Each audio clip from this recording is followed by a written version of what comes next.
আসসালামু আলাইকুম। প্রবাসে আসার খুব ইচ্ছা না। কালকে 12টায়, দিনের 12টায় গেছি ডিউটিতে। রাতের 3টায় শেষ হয়েছে ডিউটি। তারপরে আবার 3 ঘন্টা ঘুমানোর পর সকাল 8টা থেকে আবার ডিউটি করে আসলাম 12:30 পর্যন্ত। এ হচ্ছে প্রবাস। ঠিক আছে? তো যাদের আসলে অনেক শখ, প্রবাসে আসেন। একবার আসলে বুঝতে পারবেন, শখ পূরণ হবে। প্রবাসে আসলে অনেক কিছু বুঝতে পারবেন।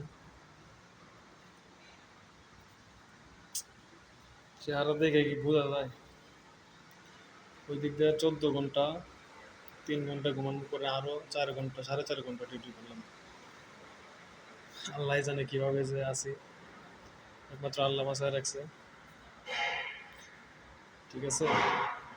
তো যে প্রবাসে যারা আসবেন অবশ্যই ভেবে চিনতে তারপরে আসবেন। তারপরে ইনশাল্লাহ আলহামদুলিল্লাহ ভালো আছি। অনেকে তো কাজই পায় না। আলহামদুলিল্লাহ, সবাই দোয়া করবেন। আসসালামু আলাইকুম। আর অবশ্যই ভেবে চিনতে তারপরে প্রবাসে আসবেন।